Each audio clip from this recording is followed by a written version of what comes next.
नमस्कार दोस्तों, कलयुग के चमत्कार संतों की वाणी में आप सबका स्वागत है।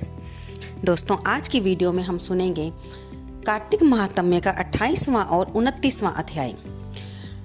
अभी तक हमने जाना था कि कैसे धनेश्वर कार्तिक व्रतियों के संसर्ग से उत्तम गति को प्राप्त हुआ। अब आगे सूत जी बोले, इस कथा को श्री कृष्ण भगवान ने सत्यभामा से कहकर संध्या करने राजभवन चले गए। इसी प्रकार मैंने कार्तिक महात्म्य का प्रभाव आपसे कहा। यह विष्णु को प्रसन्न करता है और भक्ति देने वाला है। हरि जागरण, प्रातः स्नान, तुलसी सेवन, उद्यापन, दीपदान ये कार्तिक के व्रत हैं। इन पांचों प्रकार का व्रत करने से भक्ति और मुक्ति मिलती है। ऋषि बोले, विष्णु को प्रसन्न करने वाला विस्मयकारी ये कार्तिक व्रत पाप और दुख को दूर करने के लिए मोक्ष की और काम भोग की इच्छा करने वाले को अवश्य करना चाहिए। जैसे इस व्रत में मनुष्य संकट में पड़ जाए, गहरे वन में फंस जाए या रोगी हो जाए, तो फिर कार्तिक व्रत कैसे किया जाए, क्योंकि ये व्रत महाफल देने वाला है। तब सूर्य जी बोले कि अगर दृढ़ संकल्प हो तब वह पुरुष आपत्ति में विष्णु अथवा शिवजी के मंदिर में जाकर जागरण करे। जल्दी तुलसी पूजा ना कर सके तो वैष्णवों का पूजन करे, क्योंकि भगवान अपने भक्तों के समीप रहते हैं। इन सब के ना मिलने पर व्रती पुरुष गौ और ब्राह्मण को और व्रत के पूरा करने के लिए पीपल और बड़ का पूजन करे। ऋषि बोले, आपने बड़ और पीपल वृक्ष गौ ब्राह्मण के समान श्रेष्ठ कहे, ये दोनों वृक्ष ही क्यों अधिक पूजनीय हैं? सूत जी बोले, पीपल विष्णु का रूप है, बड़ शिव जी का और ढाक ब्रह्मा जी का रूप है। तब ऋषि बोले कि ब्रह्मा, विष्णु और महादेव ये वृक्ष रूप कैसे हो गए? हे धर्मज्ञ, हमें कृपा करके बतलाइए। तब सूत जी बोले कि एक बार भगवान शिव और पार्वती माँ विचरण कर रहे थे। उसी समय ब्राह्मण का रूप धरकर अग्नि और बाकी देवता विघ्न पैदा करने लगे। तब पार्वती माँ ने तब दुखी होकर कहा कि तुमने विघ्न डाला है, देवताओं तुम वृक्ष हो जाओ। सूत जी बोले, इस प्रकार पार्वती के इस श्राप से सब देवता वृक्ष के रूप में हो गए। हे मुनीश्वर, तभी से विष्णु और महादेव पीपल और बड़ हो गए, और पीपल का शनि के दिन ही पूजन करें और दिन पूजन नहीं करना चाहिए। दोस्तों, यहाँ पर हमारा 28वां अध्याय समाप्त होता है। इति कार्तिक महात्म्य 28वां अध्याय। अब इसके साथ ही हम 29वें अध्याय की भी कथा इसी वीडियो में सुनेंगे। ऋषि बोले, ये पीपल शनिवार के दिन ही क्यों पूजा जाता है? तब सूत जी बोले, समुद्र मंथन से जो रत्न देवताओं को मिले उनमें लक्ष्मी और कौस्तुभ मणि विष्णु भगवान को मिले। जब विष्णु लक्ष्मी को भार्या स्वीकार करने लगे, तब लक्ष्मी माँ ने भगवान से प्रार्थना की कि प्रभु, मुझ छोटी सी विवाह कैसे कर सकते हो? इससे पहले मेरी बड़ी बहन अलक्ष्मी का विवाह करके फिर मेरे साथ आप विवाह कीजिए, यही सनातन धर्म है।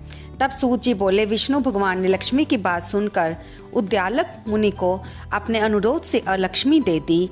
उस अलक्ष्मी के श्वेत दांत थे, पतला शरीर, लाल नेत्र और सूखे बाल थे। धर्मज्ञ उद्यालक मुनि ने विष्णु भगवान के कहने से अलक्ष्मी को स्वीकार कर लिया और अपने आश्रम पत्नी बनाकर ले आए। अलक्ष्मी होम के सुगंधित धुआं, वेद ध्वनि, सुंदरता देखकर दुखी होकर बोली कि मैं यहाँ पर नहीं रहूंगी। तब वह ऋषि बोले कि हे कांते, तू यहाँ क्यों नहीं रहेगी? तेरे योग्य कौन सा स्थान है? अलक्ष्मी बोली, जहाँ वेद ध्वनि और अतिथि सत्कार होता है, यज्ञ दान आदि होता है, वहाँ मैं नहीं रह सकती। जहाँ स्त्री पुरुष प्रेम से रहते हैं, पितर और देवताओं का पूजन होता हो, वहाँ मैं नहीं रहती हूँ। यहाँ उद्यमी नीति में चतुर, धर्मात्मा, मधुर बोलने वाला, गुरु की पूजा करने वाला रहता हो, वहाँ पर मेरा निवास नहीं होता। तब ऋषि जी ने पूछा कि फिर तुम कहाँ पर रहोगी? तब अलक्ष्मी बोली कि जहाँ दिन रात स्त्री पुरुषों में कलह होता हो, अतिथियों का सत्कार ना होता हो, वह स्थान मुझे प्यारा है। वृद्ध, सज्जन और मित्र का अपमान हो, जहाँ कठोर भाषण हो, वहाँ पर मैं निवास करती हूँ। जहाँ लोग दुराचार करते हैं, पराई स्त्री से प्रीत करते हैं, उस स्थान में मेरा निवास है। जहाँ गौ हत्या, मदिरापान आदि पाप होते हैं, मैं उस स्थान में रहती हूँ। सूत जी बोले। तब लक्ष्मी के वचन को सुनकर उदास होकर मुनि उद्दालक बोले, हे ज्येष्ठा, जब तक मैं तुम्हारे योग्य निवास के लिए स्थान देखूं, तब तक तुम इस पीपल के वृक्ष के नीचे रहो। सूत जी बोले। इस प्रकार उसे वहां बैठाकर उद्दालक मुनि चल दिए। वह बहुत देर तक उनकी राह देखती रही, लेकिन उसे पति के दर्शन ना हुए। फिर वह पति के त्याग से दुखी होकर विलाप करने लगी। उसके रोने की ध्वनि से व्याकुल होकर माँ लक्ष्मी ने विष्णु भगवान से प्रार्थना की, हे स्वामी, मेरी बड़ी बहन पति के त्याग से दुखी है, उसको जाकर समझाओ।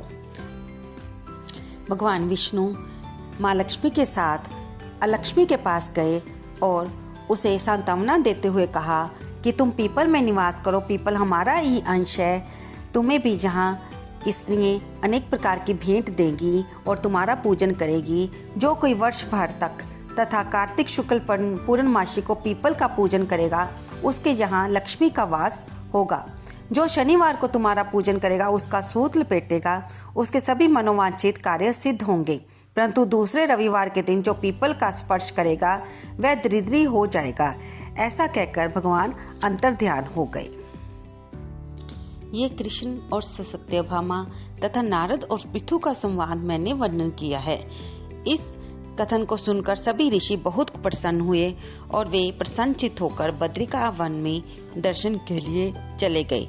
जो प्राणी इस कथा को सुनाए और सुने, वह सब पापों से छूटकर भगवान विष्णु के समीप मुक्ति को प्राप्त करेगा। दोस्तों, जहाँ पर हमारा 29वां अध्याय समाप्त होता है, इति कार्तिक महात्म्य 29वां अध्याय। दोस्तों, हमने 30वें अध्याय यानी कि श्री भीष्म पंचक कथा का वीडियो आपको पहले ही प्रस्तुत कर दिया है और 32वां अध्याय यानी कि ध्वजारोपण, वो भी आपको हमने कथा सुना दी है।